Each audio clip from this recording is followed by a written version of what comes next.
साल्व थिला शिशुपालर सखा। रुक्मिणी विवाह कालरू से प्रतिज्ञा करिथिला पृथ्वी जदुवंश लोप करिब।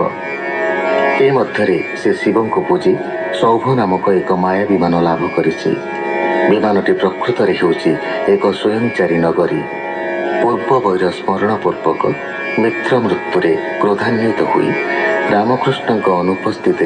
से द्वारका आक्रमण करी माया विमान अनवरत अस्त्र शस्त्र वृष्टि करी नगरटी को नष्ट करिछि। तार सम्मुखीन होइसंति कृष्णपुत्र प्रद्युम्न। सुकौवाच गुणे बसाई महारो से बाण बिंधिला पंचविंशे साल्वर सेनापति अंगे अश्व विमान ध्वज संगे मय निर्मित माया रथ तार महिमा अप्रमित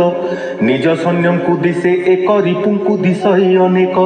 एमंते देखी ता विमान क्षणके कृष्णर नंदन उभारी कोदंड बहन कोपे बिंधिला तीक्ष्ण बाण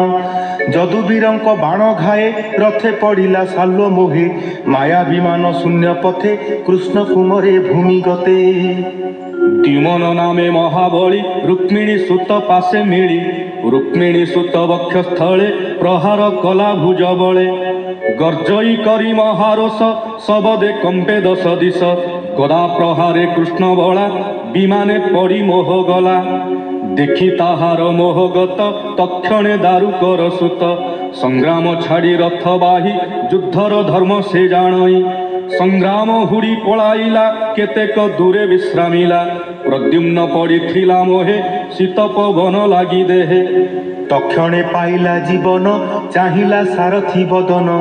असाधु कर्म किंपा कलु संग्राम छाड़ी पलाइलु तोर सारथी पणे मुहि संग्रामे नपुंसक होई संग्रामे पलाउ निरेख तोर जीवन हेउधिक केमंते कृष्ण पासे जाई बदन देखाइबी मुहि तुधिक मोहर सारथी भजिलु नपुंसक गति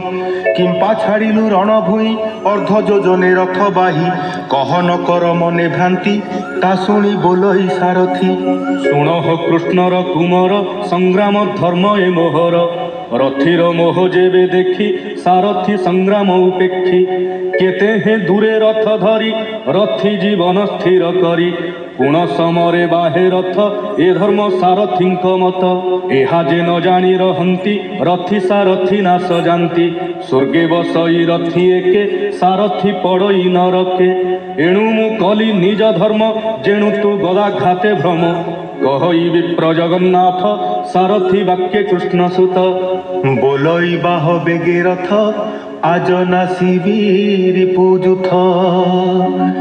इति श्रीमद् भागवते महापुराणे पारमहंस्यां संहितायां दशम स्कंधे उत्तरार्धे साल्वयुद्धे नाम 81तम अध्यायः। सुखोवाच सुख कहन्ते राजा के कृष्ण नंदन अति बेगे तृषिते रथो अवतरी संतोषे जल पान करी कर चरण कळे बरे जल सिंचिला सुख भरे कवच भरी कळे बरे धनु धइला बाम करे मीनके तने विजय कला सारथी मुख को चाहिला बोले सारथी मुख चाही बेगे तू चढ़ रथ बाही जुमान मुखे रथ कर तातुले समर मोहर शुणी दारुक सुत बेगे मिलिला जुमानर लागे असुर माया प्रमित असुर बल करे हत रुक्मिणी सुत देखी रोसे हुंकार करी गुण घोषे संघार कला अष्ट सर के कहु महिमा ताहार रथ तुर गचारी बाणे छिड़ी पड़िले घोर रणे सारथी एक बाणे मला बेनी नाराचे ध्वज गला एक नाराचे छेदी शिर विमान कला सथे चूर गद सात्य की संभ आदि तीक्ष्ण नाराच बेगे बिंधी शाल्य सैनिक कले नाश नाराचे नदी से आकाश सिर छिड़िला भुज बळे पड़िला बारा निधि जळे एमते सालो जदु बीरे रण बढ़िला कुआरे युद्ध करते कृष्ण बला त्रिन बलत्र हेले गला एबे हो सुण परीक्षित इंद्रप्रस्थ रे जदुनाथ हिले राजु ଆୟୁଷୀ ଯଜ୍ଞ କାଳେ ଚକ୍ରେ ସଂହାରୀ ଶିଶୁ ପାଳେ ତାହାର ଭ୍ରାତ ଶାଲ୍ୟ ବୀର ଯଦୁକ ସଙ୍ଗତେ ସମର ତାହା ଜାଣିଲେ ଭାବଗ୍ରାହୀ ଏମତେ ଇନ୍ଦ୍ର ପ୍ରସ୍ଥେ ଥାଇ ତାହାର ପକ୍ଷ ରାଜା ଯେତେ ସକଳେ ମିଳି କୋପ ଚିତ୍ତେ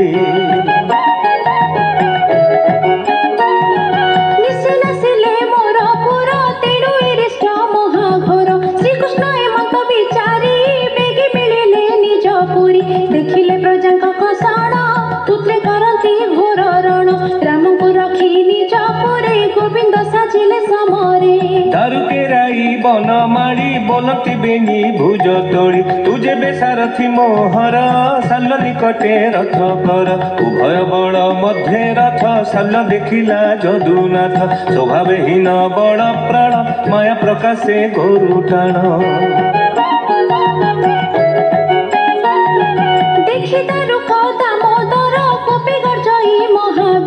ଶକ୍ତି ଥିଲା ତାର ହସ୍ତେ କୋପି ବୁଲାଇ ଶୂନ୍ୟ ପଥେ ରବି କିରଣ ପ୍ରାୟ ଦିଶି କୃଷ୍ଣ ଉପରେ ଦେଲା ପେଶି ଶକ୍ତି ସବ ଦେଇ ଦିଗ ପୁରୀ ଦେଖି ଗୋବିନ୍ଦ ଧନୁ ଧରି ତୀକ୍ଷ୍ଣନାରାଚେ ଦାମୋଦର ଶକତି କଲେ ଶତ ଚୁର ନିମିଷ ମାତ୍ରେ କୋଟି କୋଟି ବିଷ୍ଣୁ ନାରାଚ ଶୂନ୍ୟ ଘୋଟି ଦେଖି ଚକିତ ମହାବୀର ଲୋହ ଧନୁଏ ଧରି କର ମାୟା ପ୍ରକାଶୀ ଗୋରୁ ଟାଣ କୋପି ବିନ୍ଧିଲା ତୀକ୍ଷ୍ଣ ବାଣ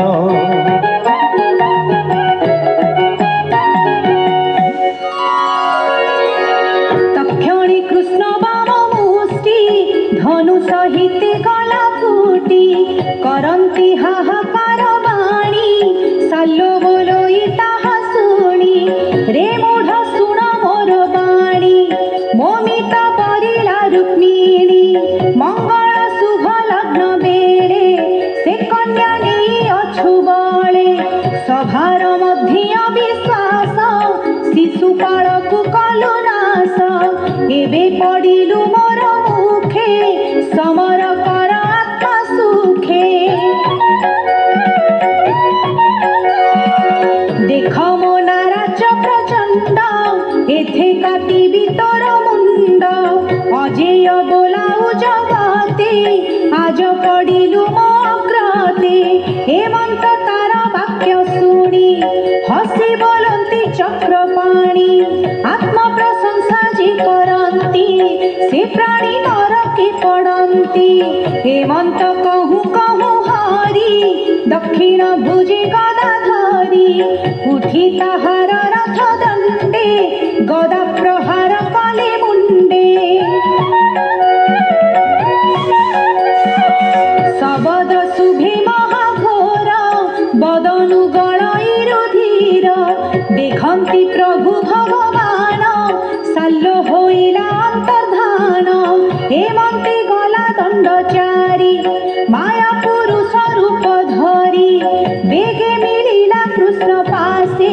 ଚରଣୀ ନମଇ ବିଶ୍ୱାସେ ବୋଲୋଇ ଶିରେ ଦେଇ ହସ୍ତ